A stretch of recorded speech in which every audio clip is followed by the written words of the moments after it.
So guys, welcome back to our channel once again. Today on your biology exam revision series, we are still on the topic organization, and today we'll learn about enzymes. So enzymes are proteins that help to speed up chemical reactions in our body. So living things have chemical reactions going on inside them at every point in time. These reactions include both the useful ones and the bad ones. So these enzymes act as catalysts, especially for these useful reactions.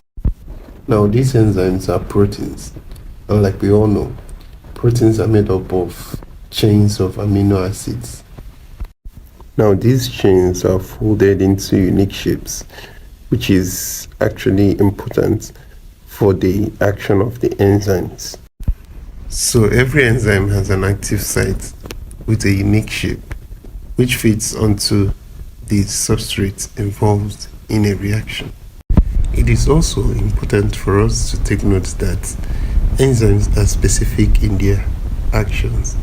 So always take note of this, always have this in mind that enzymes are specific in their action. It is very, very important for your biology exam.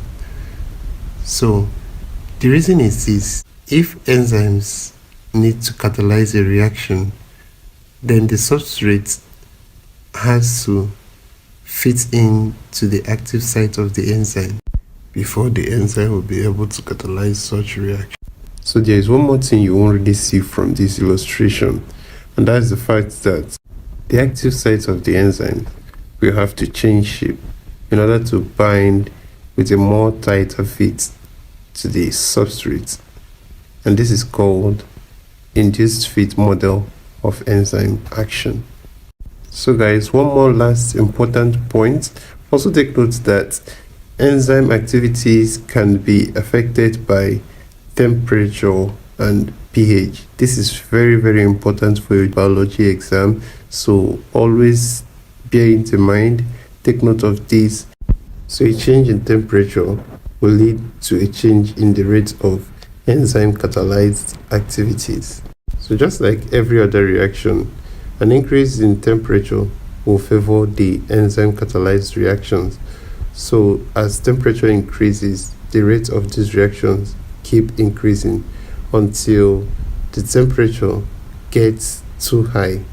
The bond holding the enzyme together starts to break, and then the active site starts to change form.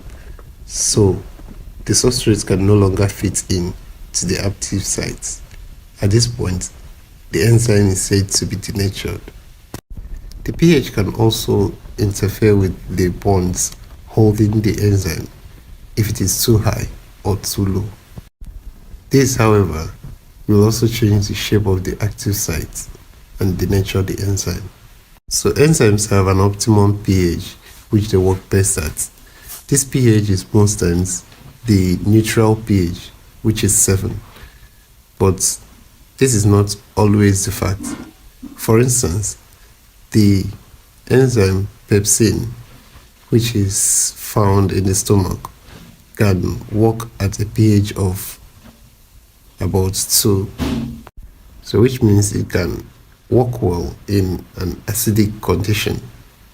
So guys, here is a biology exam revision question to test your knowledge on this topic. Feel free to pause this video to try it out on your own. So guys, we've come to the end of this video.